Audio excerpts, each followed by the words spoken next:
Olá, pessoal, tudo bem com vocês? Eu sou a Iris Goulart e sejam todos muito bem-vindos por aqui no lado de lá.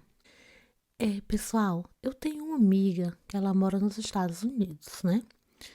E outro dia eu mandei o link para ela aqui do canal e ela me disse: Iris, eu preciso que você conte a história de um amigo meu. A história dele é muito bonita, é uma história de superação. Ele também teve uma experiência, né, de EQM. E a história dele é muito linda. Eu digo, ai, manda pra mim, já me manda aí, né? E aí ela pediu pra ele contar a história, escrever. Ele escreveu, né, pra ela, claro, em inglês. Ela tentou lá traduzir um pouquinho para o português e me mandou. Eu acho que a tradução ficou boa, porque é muito difícil pra gente traduzir quando é em outra língua, né? Mas a história é muito boa, gostei muito da história e vou contar para vocês então essa história maravilhosa. Eu não conheço a pessoa, essa minha amiga que conhece, ela até mandou uma foto dele com a família e tudo. Então vamos para essa história linda, de muita superação, mas também que teve uma EQM, né? A experiência de quase morte que lhe trouxe clareza. Ele quase morreu no incêndio que matou sua mãe e seu irmão, mas um encontro divino deu-lhe a força necessária para ficar sóbrio anos depois. Eram as 3:30 da manhã. Eu ainda estava acordado na cama, com os olhos turvos depois de mais uma noite de bebedeira. Exausto, mas incapaz de dormir. Eu odiava viver assim, mas me sentia impotente para parar.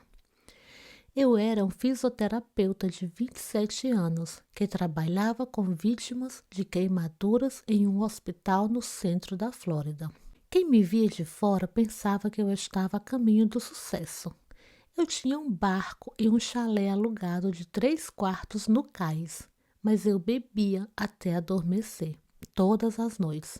Comecei a aparecer no trabalho com vestígio do álcool, se notava em meu hálito. Cheguei até a bater com o carro do meu amigo. Se eu continuasse assim, logo estaria bebendo o tempo todo e eu poderia perder tudo. Eu cresci vendo a bebida do meu pai se tornar um problema depois que minha mãe e meu irmão mais novo, Toby, morreram em um terrível incêndio em casa 11 anos antes. Jurei que nunca acabaria como ele, mas o que eu estava fazendo de mim mesmo? Cansado de tudo, um dia eu coloquei as mãos na minha cabeça, me sentindo impotente e envergonhado, e disse: não era para ser assim. Tudo deveria fazer parte do plano amoroso de Deus. Deus havia me dito isso uma vez. Na noite do incêndio, papai estava viajando a negócios. Minha mãe, meus 4 irmãos mais novos e eu estávamos dormindo no andar de cima. De repente, acordei sentindo o cheiro de fumaça. Eu corri para fora do meu quarto e comecei a gritar para acordar todo mundo. Meus irmãos Tim, Dani e Patrick conseguiram sair. Minha mãe e meu irmão de 6 anos, Toby, ficaram presos. A última coisa de que me lembro é de tentar salvá-los, mas as chamas e a fumaça eram muito densas. Os bombeiros me encontraram inconsciente. Sofri forte inalação de fumaça. Mais da metade do meu corpo ficou coberto de queimaduras. Mamãe e Toby não sobreviveram. Os médicos conseguiram estabilizar minha situação e eu fui então para a mesa de cirurgia fazer a cirurgia na minha pele queimada. Algo deu errado. Não sei, talvez anestesia? Eu estava paralisado, mas consciente. Eu podia sentir tudo, cada arranhão e corte, mas não conseguia me mover ou dizer uma palavra. Eu gritava interiormente, implorando ajuda, qualquer coisa que me ajudasse a fazer com que aquela dor parasse. Ele está perdendo muito sangue, ouvi alguém dizer com uma voz de desespero. A pressão arterial está caindo. Vamos, vamos, vamos. De repente a dor passou. e eu estava flutuando, suspenso, em uma almofada de ar acima da mesa de operação. Eu podia ver os cirurgiões trabalhando freneticamente, mas não sentia dor. Eu estava calmo, contente, inundado de bem-estar. Eu estava me aproximando de um limiar, prestes a entrar em algum lugar novo e maravilhoso. Amor incondicional, perdão e aceitação fluíram sobre mim. Eu estava tão feliz que queria rir bem alto. Com absoluta certeza eu sabia, eu estava na presença de Deus. Naquela presença tudo, até o meu trauma da morte da minha mãe e de Toby, fazia parte da perfeita intenção de Deus. Nenhum sofrimento é em vão, explicou Deus. Toda dor tem seu propósito e faz parte do plano. Seres me cercavam conduzindo-me. Mamãe e Toby estavam lá, ao lado do vovô Larry, o pai de papai que morreu quando eu era ainda um bebê. Eu os senti com todos os meus sentidos. Eu sabia que eles me amavam e tudo ficaria bem. O Senhor é tão incrível, eu pensei. Parei de me mover em direção à soleira. Um novo sentimento brotou. Eu era necessário em casa com meu pai e meus irmãos. Este não era o meu momento. Eu sobreviveria à cirurgia. Eu me recuperaria e seguiria em frente com minha vida. Eu desempenharia o meu papel no plano perfeito de Deus. Voltei ao meu corpo e acordei na unidade de terapia intensiva. Aquele encontro com Deus me deu a força que eu precisava. Foram anos de cirurgias agonizantes e adicionais, a reabilitação assustadora e o luto e o trauma do incêndio, a perda de mamãe de Toby.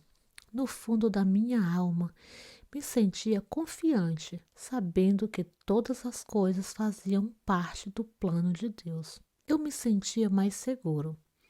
Eu sofri perdas horríveis. Eu quase morri e quebrei paredes inimagináveis de dor.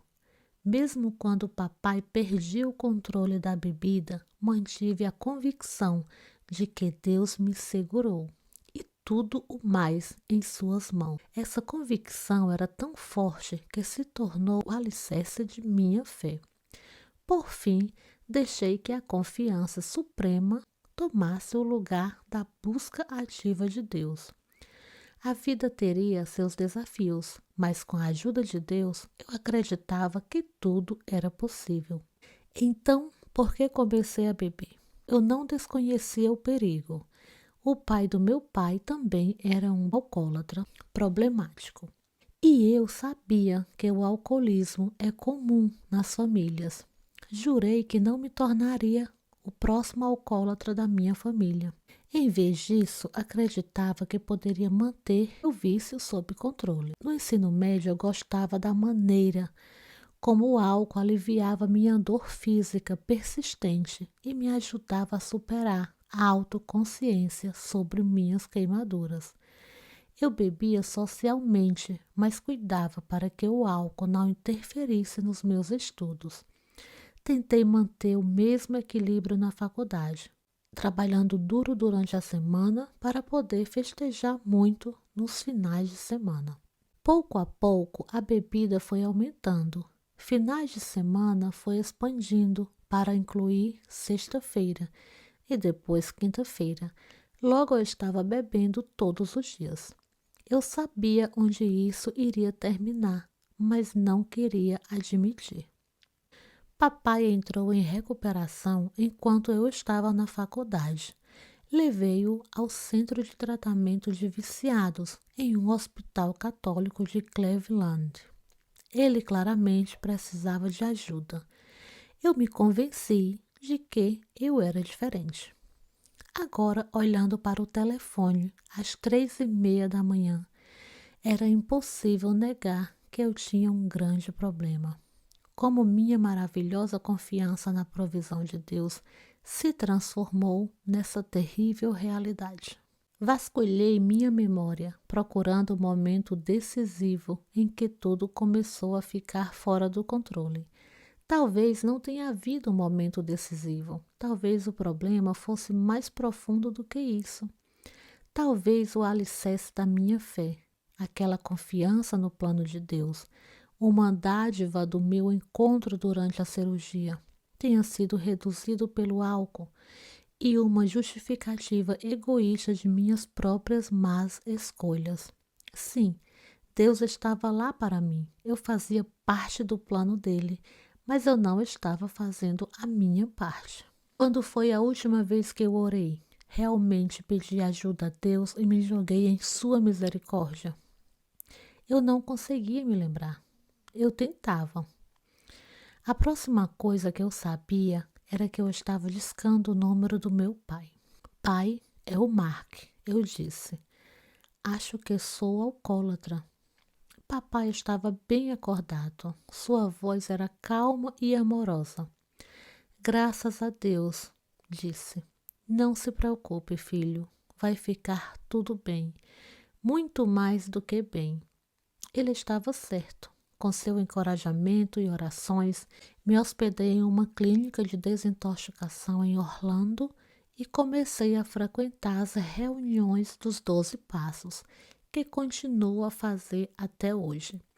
Agora sóbrio, há 33 anos, sei que minha experiência com Deus em meu momento de quase morte foi tudo menos um cheque em branco espiritual.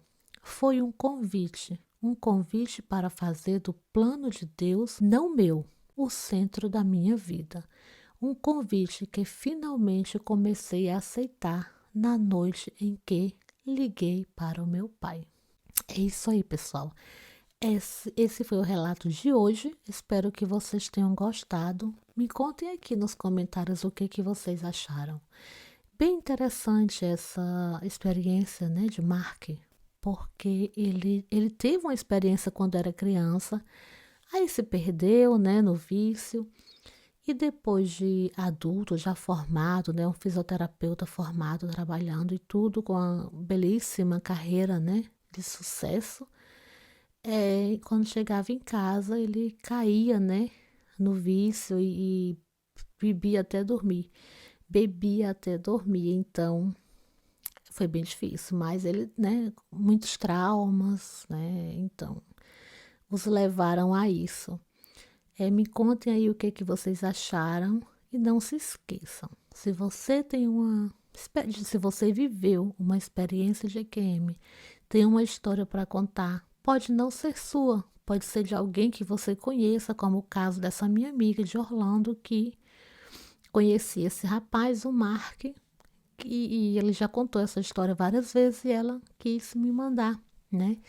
Então, assim, se você também conhece alguém que tem uma história para contar, me manda um e-mail e eu vou ter o maior prazer de contar aqui no canal.